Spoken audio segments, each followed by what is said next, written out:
On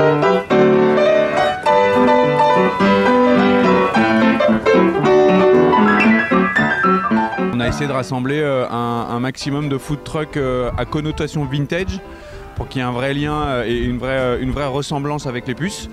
Donc voilà, nous voilà, les gens commencent à arriver. On propose de la cuisine faite maison dans des jolis outils, des jolis camions, des beaux objets. Donc on espère que le public va répondre au rendez-vous. Je tiens à remercier ici Romain qui a pensé aux puces du Canal pour associer Big. C'est un très grand honneur pour les puces du Canal d'être associé au CIRA et à la Biennale internationale du goût. Et je trouve que le concept de food trucks sélectionnés, Romain ne dit pas, mais il y a eu beaucoup de demandes de food trucks pour participer à cette opération. Et Romain a fait une sélection drastique pour accueillir ceux qui sont plus en connotation avec les puces du Canal. Derrière vous, vous allez pouvoir trouver donc un food truck à connotation cuisine asiatique. Là à ma droite, donc l'amuse-bouche qui est une cuisine faite maison dans des bocaux qu'avec des légumes de saison, des produits de saison.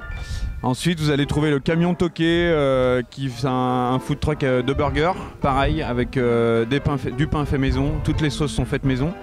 Ensuite, vous avez une caravane vintage, une Airstream, qui est un bar à huîtres pour aujourd'hui, donc de chez Antonin, parce que dans la Biennale, il y a aussi un événement au Hall Paul Bocuse.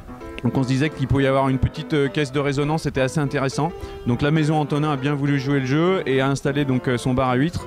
Et après on en retrouve un triporteur italien, Piaggio, qui est un petit bar à choux. Donc voilà, on essaye de travailler avec des jolis produits.